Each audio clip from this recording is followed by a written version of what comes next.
Hello, I'm Forrest and I've got a problem. How's everybody doing out there? Hopefully well. If you are new to the podcast, thanks for jumping on board. There's plenty of episodes to watch. This is episode 37 with my buddy Justin Foster, who was on a very early episode, and we got him back. A lot of questions I wanted to ask him. Actually, he was going to ask me some questions on his podcast, and I think we kind of covered them here about relationships and addiction, dating and addiction.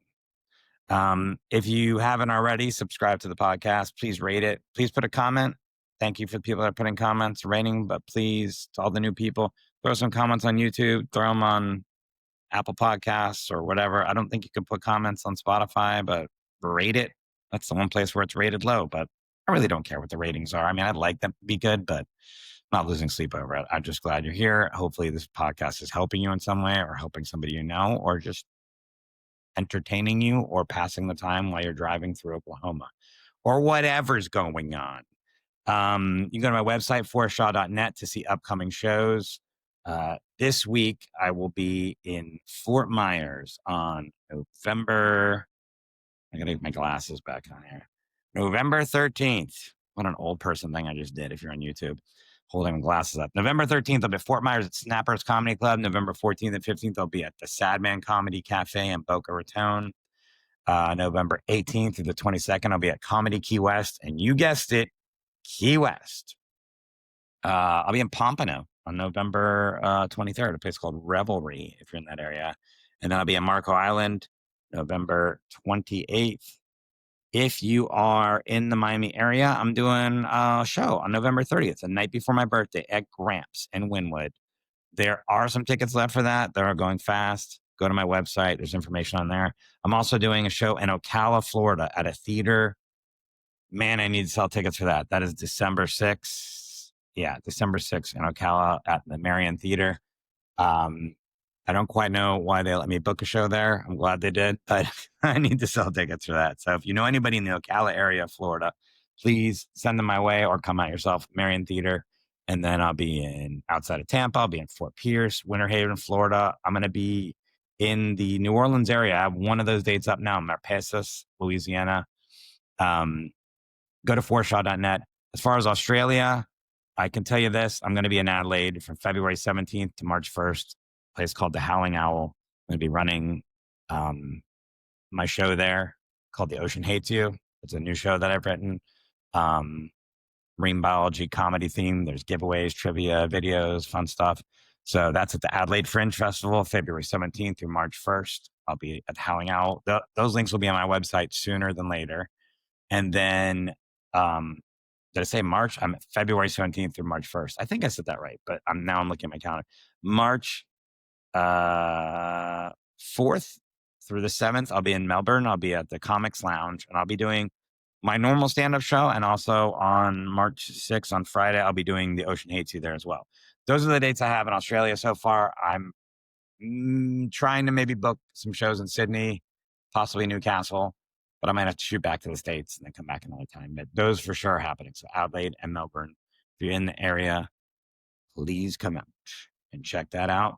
And I got a bunch of other stuff. I'll be in Las Vegas right after that. But that's all on my website, forrestshaw.net. There is a button there if you want to donate to the podcast. It says donate now. That all that money goes towards the podcast, like funding it, basically running it, putting up on the platform, paying for different things that I need for the podcast. I don't need a lot of money to run the podcast, so you don't have to donate for it. But if you feel like you're up for it, please send it along. That being said, let's get to my guest, Justin Foster. This is the second time on the podcast. We had a great conversation. I'm happy to have him back on. Apparently his head was not shaved properly in the first episode. I have to go back and check that out.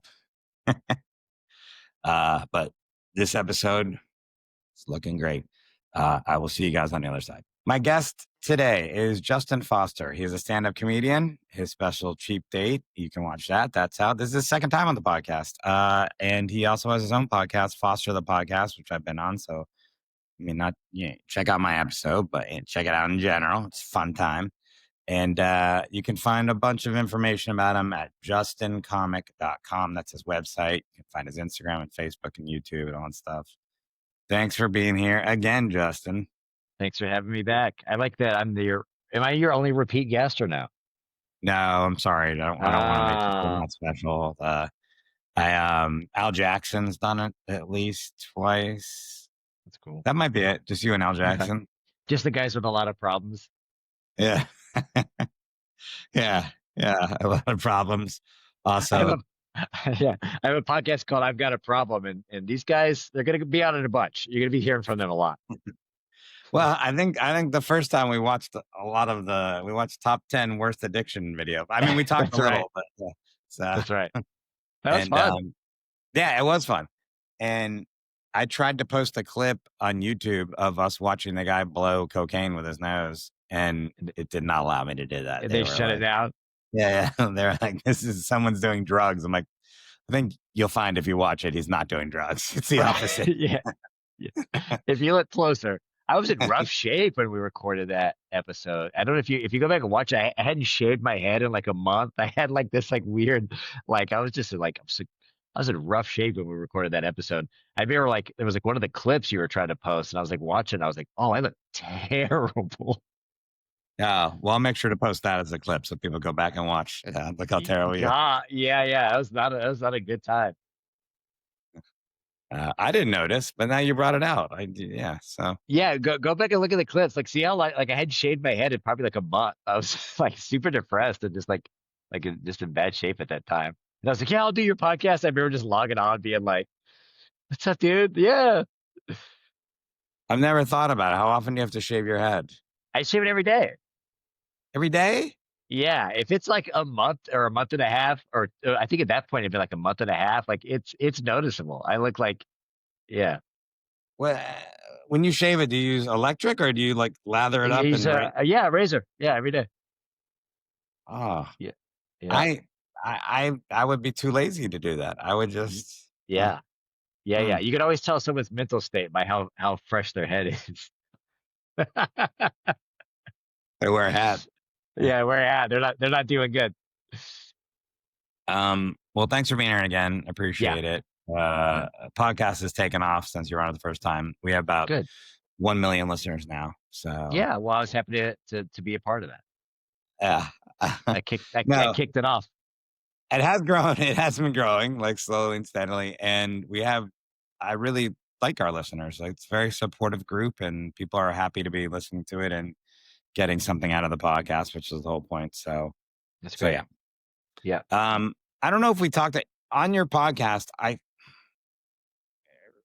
Remind me if I'm wrong, and I don't think we talked about in the first episode. Did we talk about that being an addict and being in relationships? I know you wanted to maybe bring that up on your podcast. We had it was something because I do a dating relationship show, and Yeah. you and I both have the addiction stuff. So I was trying to do like some crossover stuff, but no, we didn't get to that. But it was on the list of the stuff where I wanted to talk about as being like, if you're in an addiction or if you have an addiction, when do you bring that up to a partner? Yeah. How do you bring it up to a partner? What are some things that your partner has to navigate dating someone who's not an active addict, but still has that brain? Yeah. So when do you bring it up? When do you bring it Well, up? so we've brought it up on the show since then, and I've gotten various different responses because there's a sweet spot, right? You don't want to lead with it on the first date and be like, by the way, but you also don't want to wait too long where the person feels like they were kind of tricked into something. I think there's a sweet spot, maybe a third. I think that what we landed on is maybe like the third date, something like that, or if it comes up organically. Like I was having a conversation with a woman the other day, and she was like, it wasn't like romantic, but we were just, it was a conversation. She was like, oh yeah, I'm doing good. I'm actually like 15 months sober. And I was like, oh, that's cool. Well, I was like, I was just asking her questions about it. And then for some reason she was like, what about you? And I was like, 12 years, so it was like, it just naturally came up. And I think that can be something cool as well. Yeah. Um, yeah. I guess you have to figure out it has to be before you have sex. No. Yes. Yes, No. absolutely. Absolutely. Yeah, absolutely. I think so. Yeah. Post coital in bed, you're like, hey, Yeah. anyway, gotta tell you. Yeah. By the way, I'm a sex addict. Thanks for stopping by. You've been zonked. Like some the, the worst prank show ever. You're like, Sal Vulcan walks in. um, yeah, I guess with alcohol, it's harder than gambling. Gambling is like you because when you're on a date and you go to dinner, like drinks are going to be a thing. You know what I'm saying? Yes. And Yeah. very often especially on a first date, if you are drinking, you're going to drink. Like if Yes. you're a drinker, you're gonna have a drink just to calm your nerves, whatever. So I imagine that is maybe not complicated, but it comes up like unless I'm dating someone, they're like, "Hey, you want to go to the casino?" Which would be a weird first date. Yeah. Could you Um, imagine? I got his dinner reservations. How about the casino? yeah. First, we're gonna hit the slot tournament. You're like, I actually have to tell you something. That would uh, be wild. yeah, do, I forget about you, that. do you want to go to dinner? Actually, I got us a flight to Vegas. What's that shitty casino out in Ventura? Oh, it's I think it's Ventura. There was one. I mean, it's sad that I know like pretty much where every casino is everywhere, but there was one that used to be right near the Oxnard Levity Live Yeah. or Stand Up it was Levity, yeah, Levity Live. That was just like I mean, it was the size of a house on the side of the 101. That's no longer there. They moved it to there's like a it's like either an old dog track or highlight or some shit, Right. and it's in Right. there, and it's really depressing. Like Yeah. it's because casinos are. It's funny the smaller the amount you can gamble, the more depressing the casinos are because it's definitely people that even it's for certain shouldn't be gambling. And that casino out there is like I had gone there before, and I was just like, oh, you can't gamble a lot here. Right. And I Not wanted to not gamble more, yeah. not a lot of And the guys people in suits walking around. no, no, it's depressing. And I've been to a lot of those depressing kind of casinos. But, going back to the dating thing, so I have difficulty, I mean, I've told everybody that I have dated that at a certain point, or sometimes they already know before they start dating me for either they Mm, knew already through my act or something, or just something mhm. that came up. But I always feel like it's a really tough thing in relationships for me because I always feel like I'm gonna fuck somebody's life up, because Right. it's money. And if you're dating someone, the idea is you're looking for a partner and you're gonna be with them, and then like you're gonna join your lives together. And I'm afraid of that. Yeah. I mean, So that's every addiction unless you're in recovery, right? Like you're like, I can't get into a relationship because we can't have a joint bank account, right? Or exactly. somebody else is like, hey, don't drive in the car with me past 7 p.m. because I could kill us all. Like this, like if you if you're not in active recovery, there's so much danger to the relationship, Yeah. you know? Yeah, I for sure. And I know, yeah. But even if not for me, I mean, psychologically for me, even in recovery, I just feel, I don't know. I feel like I'm hesitant a lot of times, with Mhm. that. So, but and then what was the other thing you said? There was a couple questions you said at the beginning was Like, like when a woman, I say woman just because that's what I date, but it doesn't have to be gendered, but I'm saying like, when the person is like, how do you navigate someone with an addict brain, within a yeah, relationship, you know, when two yeah, sober people that are in 12-step date, there's a language that they speak and they understand like, I had a guy on my podcast where him and his wife are both in recovery and he'll say, I'm just kind of in my head today. Right. And she knows what that means. And so there's a sort of, you have to teach the person that you're with about the addict brain and the ism that is what you have and how to navigate that. yeah. For me, I I don't know. Maybe I'm doing it wrong. I always tell them I'm like, you shouldn't trust me with money. It's like a thing. No, Like, yeah. I don't think that's, And I think that's like I'm in active recovery and I mean, do you trust you with money at this point? Do you trust your recovery enough? No, put aside gambling, I don't trust myself with money. Just like even if I'm not gambling, I'm always like, hey, you know what? I'm gonna get 5 pairs of sneakers. I don't have a Mm, good, I don't have a very healthy, respectful relationship with money, and I don't think I ever have. So, um, mm. you know, I it sounds like I'm making excuses to like not be in a relationship for this, but it's worrisome to me. That's why I wanted to. But Yeah. yeah, and then sometimes I think you that would be like that is like you said that's who you should be seeking out. Somebody else that's in recovery, has that addict brain there, understands it, because it makes a relationship easier. But Yeah. that Or I narrow. dated I did. Sorry, go ahead. I was saying that Oh, narrows. I think feel it, like that narrows the like. I mean, what if you really like somebody and well, they're not yeah, in it? Yeah. well, that's what I say. I dated a woman who was, she had a healthy relationship with alcohol, and she would read my, you know, a book that the big book that people have, and she would go to meetings to check it out. So she like really went out of her way to understand, that world, And so I think there are people that are understanding when you're like, I have this ism, and some days it sucks, and it is what it is, and it doesn't mean I'm going to go out and drink and gamble or shoot heroin, but it's like some days I get in my head and it's tough, and this is what we're dealing with. Yeah. Just one more thing for them to resent you when you break up. You're like, I went to fucking meetings for. It's like, Hey, sorry. what did you do? Yeah, yeah, Went to that line dancing class you wanted me to go to. I feel like yeah. I that's went about the same. fucking apple picking, All right. Comedians always say apple picking is the thing that. Have you ever really been apple picking with a woman? dude, more than I could count.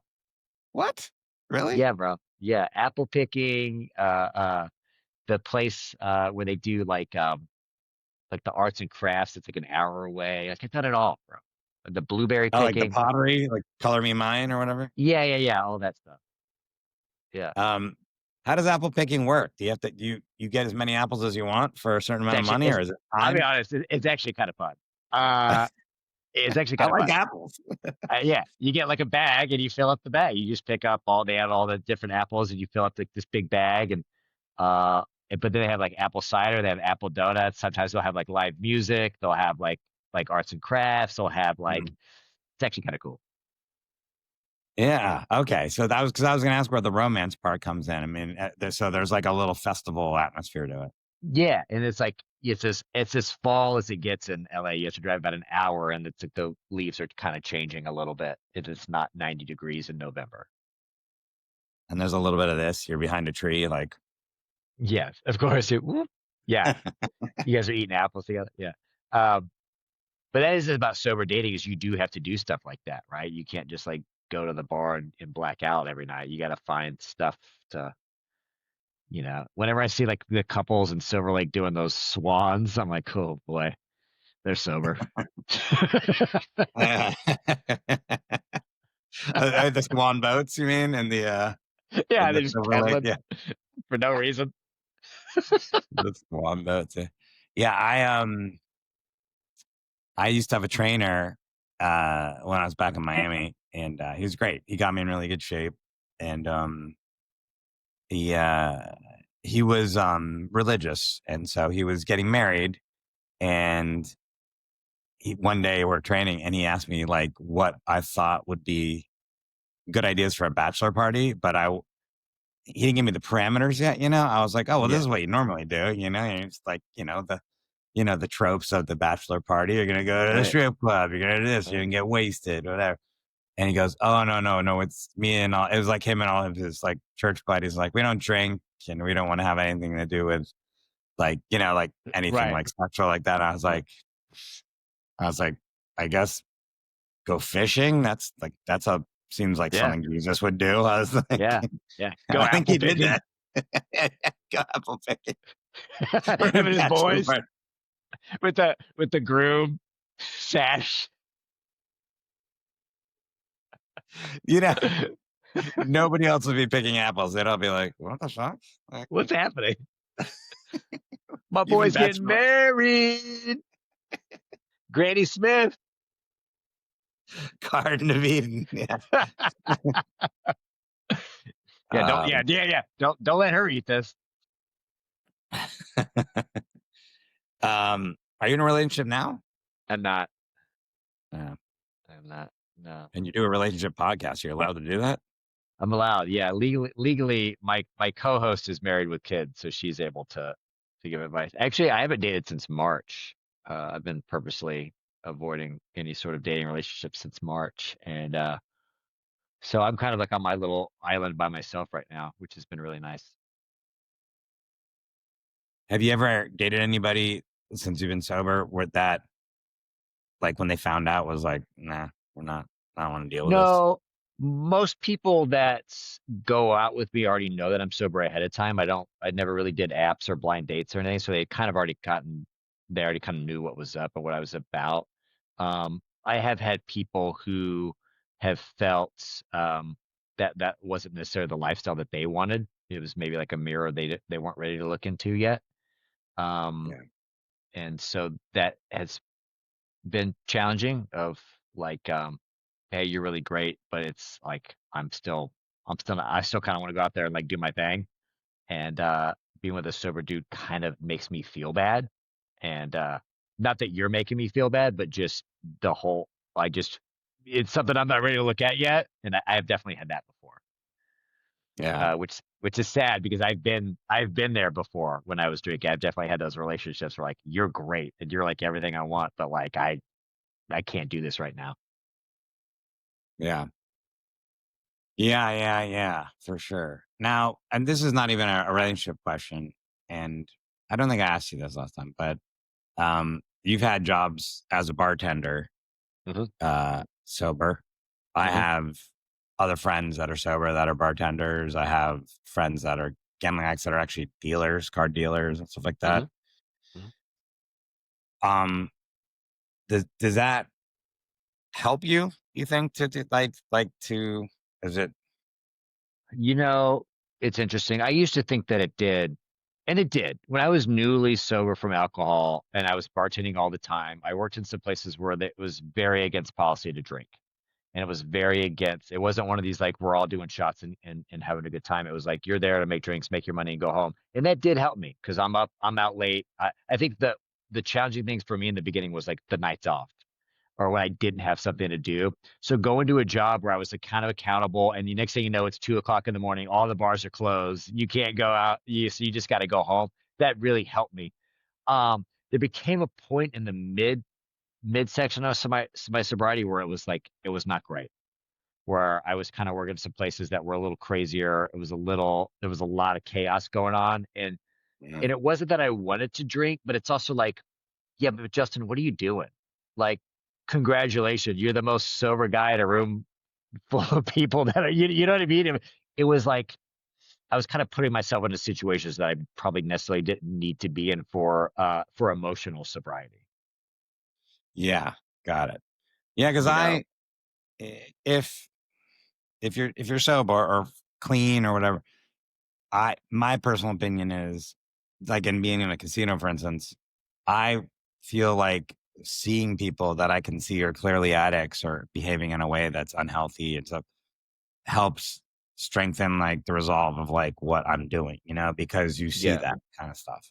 yeah, So I thought that might be kind of the same way because I mean, in a bar, especially, you're just going to see every night you're going to see people that clearly are alcoholics. yeah. Um, At some point, it is helpful, and at some point, it becomes an energy thing where you're like, this feels like I'm living my old ways without the fun part of it. yeah, but you never said anything to any customers or anything, right? You would not, did you? Yeah, No, God, no, no, no, no. No, yeah. like I'll serve you until you tell me to stop. It's not that's none of my business. I've had dealers before, like car dealers, because that they don't tell me like you have a gambling problem, but they try to send me home. Mm-hmm. They'll just be like, Mm-hmm. I think they're like, "Are you sure you want? Yeah, maybe Mm. go to your luck isn't good here." Like, kind of like Yeah, yeah, yeah, yeah. I get what they were saying, but Yeah. Well, it's the same thing with bartenders. Like legally, I think you have to do that. so with alcohol and people driving legally, like definitely had to cut people off before, but not from a moral, like you need sobriety standpoints of just like, hey, legally you're cut off. Yeah, I don't think they're gonna pass that law for casinos. I just have a hunch. Hey, you've given us too much money. Yeah, you know what? We gotta cut you off. Thank you, but yeah, They they just I've have definitely that. had. Go ahead. Go ahead. No, go ahead.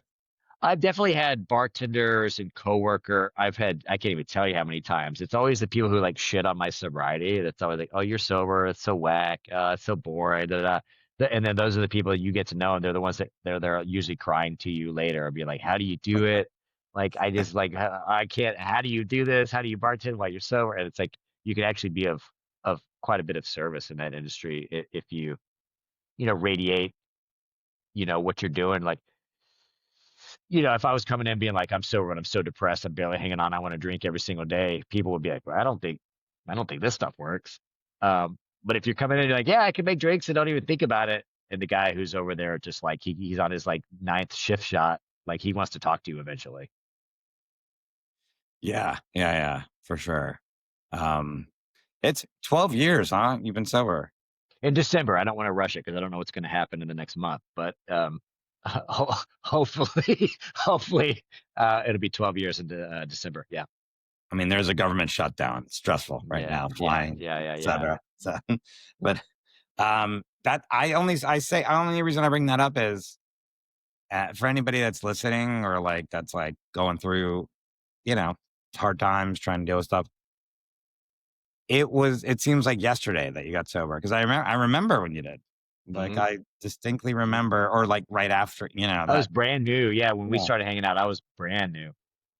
And so that's great because I'm just like, oh, you just blink and you're at 12 years, which I know it, one day at a time. You're dealing with the present, so like that. But my point being is that things will get better for you, Mhm. and things that seem daunting, like, oh my gosh, I'm broke, I don't have any friends, or I've lost trust in people, or whatever. You're starting from zero, is like you will build up to that, and it will sneak up on you, like the positive part of it, I think too. Yeah. You know? And I think you should start at zero. I think absolutely start at zero. Burn everything down, tear everything down. And I'm serious. And I don't mean that in like, I just meant like, let it all go, start from here, and then rebuild your life in a way that you want. And then 12 years goes by, and it's like, dude, like I've cultivated and created my life in the way that I wanted to because I was able to like fully let everything go. Versus like hanging on, dude, hanging on to old behaviors, old friends, old relationships, old jobs, all that stuff. I think that we forget, especially if you're in addiction, you forget that you can just like let go of stuff, right? Like I go here because this is what I do, and I do this is because this is what I do, and I hang out with this person because this is what I've done, and then you get recovery. You're like, oh, I can go wherever I want and do whatever I want with whoever I want. It's like this like freedom that like because I certainly tried to hang on. I was at sober, still hanging out at the same bars, still hanging out with the same people, like doing all the stuff I did, but just now not drinking. It was a nightmare. I was like miserable. Yeah. You So let it. remember I got us a table at a club in Vegas, and I made sure we had a bottle of Grey Goose on ice, and I was making sure that everyone around me was like, I'm still acting out these old behaviors, but I'm like 6 months sober. Yeah, it was confusing for me because I was just like, okay, I mean, if this is what you do, but it was just me and one other person drinking that bottle. Then It's there all was I knew. you. Yeah, Yeah. it was you and some other sober people or not drinking, and I was just like, well, Yeah. I guess I'm gonna go on a bender or tonight. Right. So It's all I know. It's Saturday night. We're going to club. We're going to get a table. We're going to get a bottle. We're going to hang out. And it's like, yeah, you had to let all that go. I got bit by a woman that night. I remember. Very hard. There was teeth marks on my hand. I remember. um, yeah. So let it go. I think that's a better than burn it all down. I remember I was telling, someone that I was going through it, and I was really going through it. I just feel like I'm going to die, man. And he's like, all right, so die. He's like, die and see what happens. And I had like this, like, really like, it's just like ego death. And you come out of the other side where you just like, oh yeah, that didn't kill. Like my feelings aren't going to kill me. My thoughts aren't going to kill me. I can come out of the other side. There's a freedom in that. Yeah, for sure. There's something letting stuff go is really if you do it for something heavier or big and it gets off your shoulders, chest, whatever metaphor you want to use, it's it's almost like you want to do that again. You're just like, oh, I Mhm. wish I had something else to let go because it's a really good feeling. Yeah, it Um, feels really good, especially when you build your life in such a way that I had, where my whole life was built on outside stuff. And this is way into sobriety. This was way into sobriety that I had given up alcohol, but I'd still built my life on a way of things that could be taken away from me. And all my happiness and validation came from outside, whether that be a relationship, a job, status, maybe being on television, maybe being on a movie, maybe being on a big comedy tour, maybe doing this, maybe, all these like little things that I like built my life on. Uh, Um, once I'm going to be a headlining theater comedian, or I'm going to get this girl, or I'm going to get this amount in the bank. You built your life on like this sort of like this house of cards, and that can like change so fast, right? Like the wind can blow, and that whole card. It's like a guy who's like, I'm going to be a famous guitar player, and he gets that, and he loses his hand, right? And he's like, well, now who am I? And I think that we all come to this point where like the things that we built kind of we either let go or they get pulled from us, and you go, well, now who am I? And if you build your life in that way, I think it's I had to build my life in a way to where happiness and joy came from here and not on outside circumstances, and not like praise and attaboys from other things. And yeah, um and I say that because I feel that we addicts, we use our addiction to run from these feelings and to cope with these feelings. And you take that away, you take the medicine away, whether it's sex or gambling or drugs or alcohol, like you take it away, and then now you just have to go through life without your medicine, and it can be very difficult at times. And I think a lot of people struggle with that. And then so and so we go to the next thing, right? Like I can't gamble anymore, right? So I'm just going to make a bunch of money, or I'm going to buy all these shoes, or I'm going to get the hottest girlfriend, or I'm going to be on this movie, right? We build these outside things, and I feel like that's like I feel like character building and like building yourself spiritually has to come before any of that other stuff. yeah, that's great. I like that. All right, I'm gonna ask you 8 questions here. 8 lucky questions. You didn't do these last time. This is something I No. think came around episode. I don't remember what episode it came in, but not yours. You were like the fourth episode or the set. So these are 8 questions I ask everybody. What's a small thing someone did that helped you more than they know? Um, Taking my phone calls. Yeah. When I was like newly like trying to get over addiction stuff, I remember like calling two people in particular, but I remember them just spending hours, just hours on the phone with me, almost daily, and some still to this day. Um, and I think that's like, ah, dude, it just helped me so much. It's just having someone pick up the phone and you're like, I'm sorry, I'm about to tell you the same thing I told you yesterday, but I'm still going. And they're like, it's all right. What's up?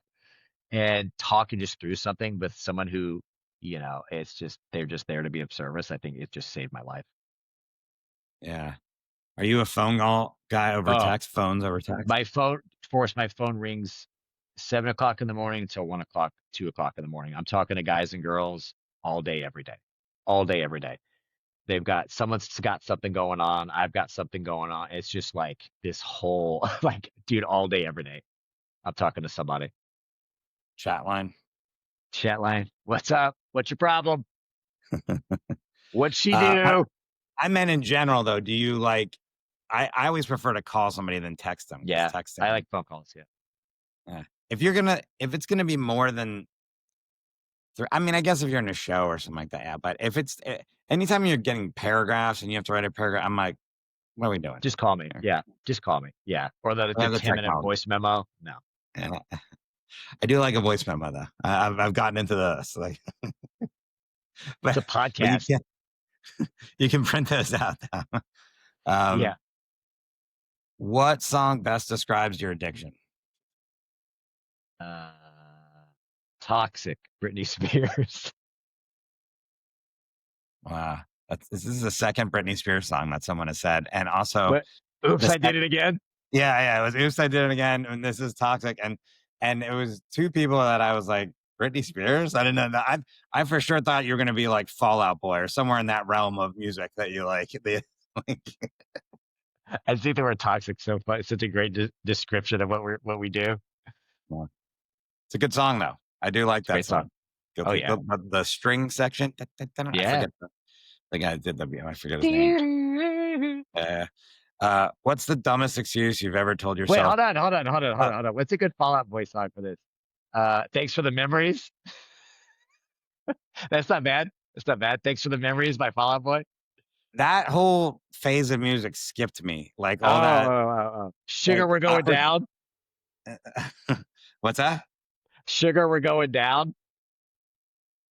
I might know these songs, but I don't know the names. Like, I even like Green Day and like all like I just My Chemical Romance, like all these things. Like it just it skipped me. Like it didn't attach to me for some reason. But everybody that I'm friends with is like, yeah, I'm gonna go to When We Were Young. Every The year. kind of, yeah, and I'm just like, nah, I don't care about any of those bands. What's a funny Green Day song for addiction? Oh, American Idiot.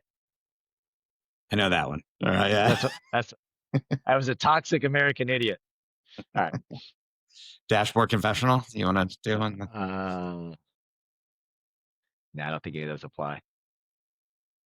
Did you like them? Dashboard Confessional. Oh, of course, yeah. And I just don't think any of their what songs happened are to that funny for guy? addiction. Vindicated. He played when we were young last year. They were great. Yeah, okay, good for Hits, him. I'm glad they're still hits, going. hits. Yeah, I With the internet now, I think there was a lot of bands that who would have been able to extend their careers with the internet because, like, I just saw Motley Crue, who was really good. I didn't know if it's going to be what to expect with it, And I like some of their yeah, songs, but it was kind of like I saw them in Vegas, and I was like, I don't even know. I don't know. It didn't seem like bands had that like staying power where I was like, yeah, you can still do this. You can still go out here, and yeah, everyone's going to be old that comes out here and sees this, and yeah, yeah. So yeah. There's a certain point where some of those bands just disappear. It's like your time is done. Goodbye. yeah. Goodbye, uh, Toad. Goodbye, Toad the Wet Sprocket. they were good. Goodbye, Gin Blossoms. You're like, wow, what? Tell you about Gym Blossoms when I won Miami's what was it? Was it Miami's best comedian? I'm ultimate Miami's ultimate comedian, and they had the Miami's ultimate bartender, Miami's ultimate band, Miami's ultimate drag queen. It was like all these different competitions. But after I won that, the Gym Blossoms played after I won Miami's ultimate comedian, and they got more hits than you think. I was like, No, they have bangers. yeah. Yeah. I think they played them all, and that was their whole show. It was like 6 or 7, but I was guessing 1 or 2, and I was like, "All right, Jim No. Blossom, yeah, The guy who they played what Hey Jealousy. sure." That was the person who came in second place watching you. Are you just gonna keep doing this the rest of the That's gonna be the whole bit for the rest of the podcast. All right, I'm comfortably numb to this now. Please, okay, All right. Nice. sorry, just Pink Floyd reference. Right. Was that What's Pink Floyd? comfortably numb? I Yeah, thought that was Space Hog. comfortably. Shut up. I, Uh, Space Hog. I'm gonna get to this question eventually. What's the dumbest excuse you've ever told yourself to justify your addiction? oh, uh, what's the dumbest excuse I've ever told myself to justify my addiction? I think I was like, I'm still young, but I was like 33. I was like, I'm still young. We're still doing this, right? And everyone's like, we have to work tomorrow. I remember that. I remember we went. I remember we saw the Deftones on like a Monday night, and it was at this small club. They did like this pop up show. It doesn't matter, but I remember like we're in line for the meet and greet. We got to meet them, and I'm like, well, I got 5 shots of Jaeger for my boys, and I Oh was yeah. like, we gotta do these, and they're like, oh no, we're like we have to work tomorrow. I was like, dude, we're young, we're like party, we're watching shows. Like, yeah, we gotta. And I just did all 5 shots, Oh my and god.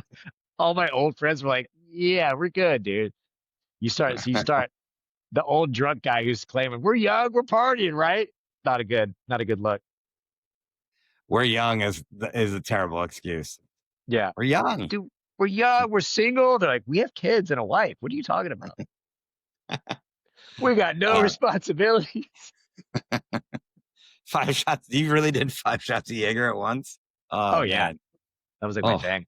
There's a photo of me on stage at the Addison Improv with 6 Bud Light bottles and 9 shots of like empty shots of Jaeger glasses that were just snaking up on the stool. why you mean during a show? That's correct. Oh.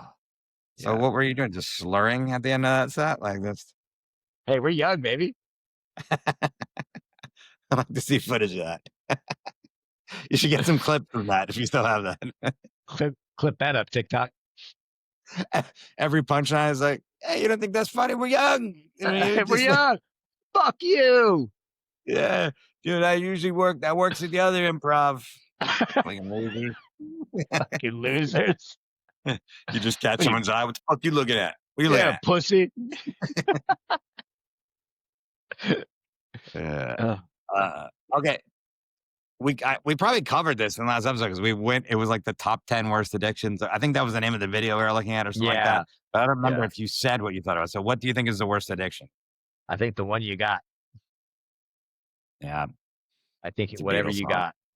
Yeah, Yeah.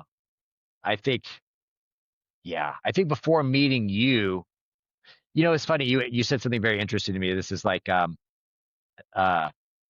the gambling thing. I remember you telling me that you had a gambling issue. And I remember like, oh yeah, I would never have a problem with that because I don't have a lot of money. And I remember you being like, hey Justin, that's not how addiction works. And I remember being like, oh yeah, like you're gonna figure it out, you know? yeah, And I think it's the same thing. It's like, you're gonna find a way to drink, you're gonna find a way to get Coke, you're gonna find a way to get like you gotta, I think the stuff I will say, I think the addictions that you have to I always feel particularly bad for the people who have like a sex addiction and a food addiction, which is something that you kind of have to integrate into your life. Like you can't just not have food and you can't really, I guess you can be celibate and not have a relationship, but you know what I mean? Like you kind of have to integrate. It's like being like, hey, I know you're alcoholic, but can you drink moderately? I always feel bad for people who with those two for sure. yeah, yeah. Man, I mean, you don't need a lot of money to gamble for sure. I follow all these kind of like follow some influencers and some different accounts and stuff for the show. Like I'll be looking at stuff. And there's a guy I haven't checked up on in a while, but he's a guy in LA. I just know he was in LA because I could see the casinos he was going to and I knew what they were. And he'd be like, I just did a DoorDash. I just did DoorDash for 8 hours. I made $140, which by the way, fuck you, DoorDash. If that's all you're Oh, making in 8 hours, like oh, seriously. driving all over Well, the city. I mean, you're going to be using $60 in gas. So, Yeah. I made $140. So let's see if I can turn that into whatever his goal was, 500. It wasn't like an Zero. astronomical goal. And sometimes he'd do it, sometimes he wouldn't, but more often than not, he would come out with zero. And he had just worked this whole shift and stuff. And I'm like, Mm, what the fuck is this guy doing? I think he thought like this was his ticket out to get followers, whatever. And like he did have some followers, people watching it, but that end game is not good, you right. know. Right. Yeah. Um, there's There's a not a lot of money. Yeah. yeah, There's not a lot of money there's in a, followers.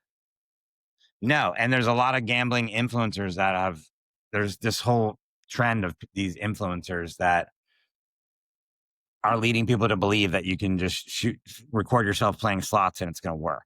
In Right. particular, there's this guy, his name's Vegas Matt, and I think he's wealthy. Like from everything I've read about him, he's like maybe a real estate developer, something like that. But he bets obscene amounts of money. And to his credit, I will say he shows himself losing a lot too. And Hmm. I think he does try his best to be like, yeah, you can lose like a ton of shit. And I see in interviews with me, he's like, yeah, I lose more than I win and whatever. But I don't think people focus on it. I think people focus on his big wins and stuff like Yeah. that. Yeah. And there's another influencer that only shows herself winning ever. And she's really pretty and her husband's always recording it. And then they're on private jets from like the Hard Rock and this and that.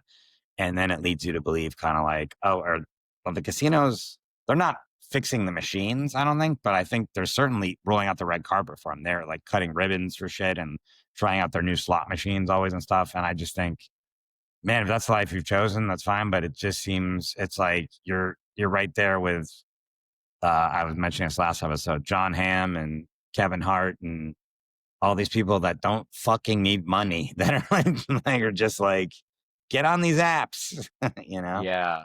Yeah, it's dangerous. It's like me documenting myself drinking the one night where I have one martini and go home with a pretty girl. It's like, isn't Yeah. drinking great? Yeah. Yeah. Yeah, Nothing what but about that? upside. Yeah, what about that Tuesday happy hour last week? You didn't want to include that? Yeah. Yeah. Just the picture on the sidewalk, just laid out, no clothes. Yeah. Hooters wings sauce all over my fingers for no reason. Uh,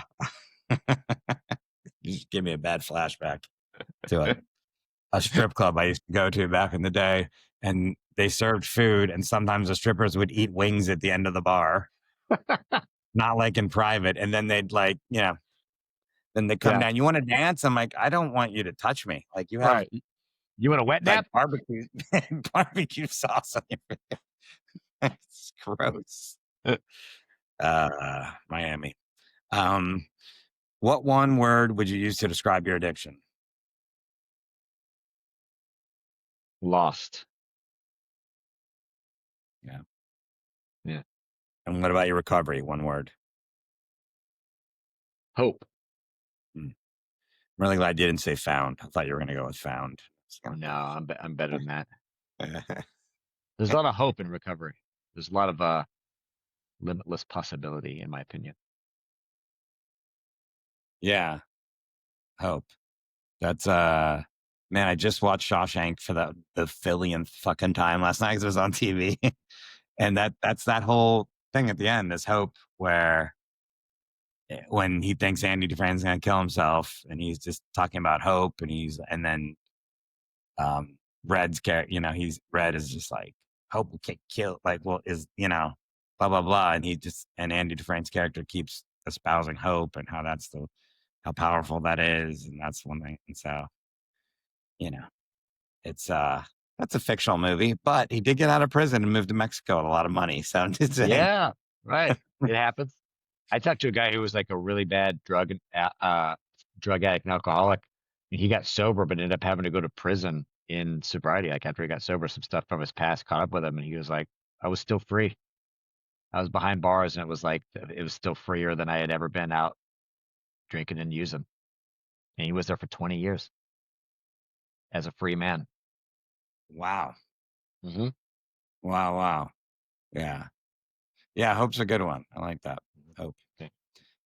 That's another one where I always feel like people are going to say the same words. They don't, you know. Mm. That's why I like these questions so far. Talk to me in a year, then we're going to be getting Britney Spears 5, 6 more times for word Yeah. out. What's your proudest moment in recovery so far? I think being able to help other people, like I was saying, like seeing other people turn their lives around and seeing someone who wasn't far behind me, I was just a little ahead of in recovery, and to watch them now be where I was, it's like such a beautiful thing to like see other people get this thing just because of a decision. And not that like I got people sober, but because of a decision I made and the recovery that I made, it's been able to influence other people, and then to watch them Yeah. do that and change their life and then them help other people. It's like this beautiful, like I don't have kids, but I'm assuming that's what it's like. It's like watching that. Yeah, and I think that's important in anything. Forget addiction to take joy in other people's accomplishments, Hmm. and take pride in the fact that sometimes you've helped them even if it's in a small way to achieve things like that and be happy for them and Hmm. I love the dude who's in the like just crying. He's like in the back, like against a wall crying because his life's on fire. I just love like, hey man, I like here's my number. Like I got you. Like give me a call. uh, Like we'll get through this. I love like there's nothing brings me more joy than that. yeah. Meanwhile, that's the last thing they want to hear. They're like, it's gonna be better. It's Yeah. like, shut up. And then and then 6 months the lights on in their eyes and they're like figuring it Yeah. out. It's just like, yeah, it's awesome. Yeah. Yeah. For sure. You gotta, I don't want to say that. That's like such a good things come to those who wait. I just said it, but that's what I I was don't know about to about say. that. And I was Yeah, like, yeah, I don't know about that. oh, uh, I think so. I was saying the patience of Yeah, recovery, like, yeah, yeah. But it's like what we're talking about, like what a great place to start when everything's burned to the ground. You got nothing. Like you've let it all go because you've had to, yeah, right? Everything's just been stripped from you. You got nothing but like, all right, I guess we're gonna rebuild. And you go, but this time, like, let's put a foundation in, you know. Back yeah, to what I was talking about earlier. Let's build it to where it can't be taken away this time. And if it yeah, is, you won't completely fall apart. You'll be okay. yeah. Great. I love that. Build the foundation. What's the worst advice someone gave you while you were struggling? Oh God, man. A lot of my old drinking buddies would be like, "Oh, you weren't that bad," or like, "Dude, just like, dude, just fine, just like have a couple." Like, because it was like, if you were bad, then I was really bad. If Justin had a problem, then I definitely had it. So they didn't want to look at it. So there was a Yeah, lot of that, man. Like, oh, I remember coming back home to Dallas, telling this dude I was like sober. I was like, oh, I'm like 3 months sober. He's like, come here, and he'd bought a shot for me and was just staring at me. I was like, oh no, I told you I'm sober. He's like, I know you said that, but like, I bought you a shot.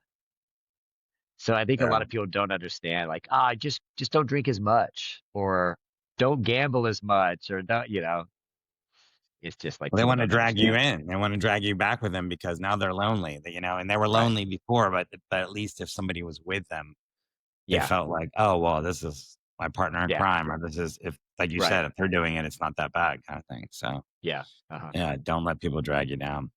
And then lastly, what advice do you have for someone that is struggling? Yeah, I think, yeah, just asking for help is all you have to do. I really think it's just like literally just the first thing that you have to do is just ask somebody for help. It's like anything, whether it's somebody right? If like you have a gambling problem, you know that Forrest is recovered, or if you have a drinking problem, you know that you see this guy is recovered, or a love addiction, sex addiction, codependency, adult children, food addiction, like whatever it is, like there's hotlines you can call, there's 12 steps you can go to, there's people, like I think just asking somebody for help and then taking suggestions is like that's the start of it. Yeah, I think the main thing is don't try to do it on your own. yeah. It's just for me it was impossible.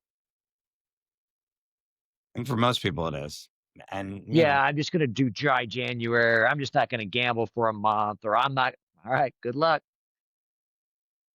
yeah. Good luck. I do hope that it works for you, but Let me know. Yeah, this is better advice, I think. So, let me know how it goes, man. I'm down to hear it, all right, Justin. Thanks for being here again. dude. Go Yeah, check out Justin's podcast, Foster the Podcast. It's really fun. Go to his website, justincomic.com, and you can find his Instagram, Facebook, YouTube. You can find out where he's appearing live. Justin's a really funny comic. Go if he's in near your town, go watch him. Watch a special, Cheap Date, and then see him live. Man, yes. there you go. All right, dude. Thank you. Thanks again to Justin for being on the podcast. Like I said, go check out Justin live. He's great. Check out his podcast, Foster the Podcast. Even if you just want to check out my episode, I think it was like 2 months ago. Maybe I was on it. It's a very fun podcast. They run a tight ship there.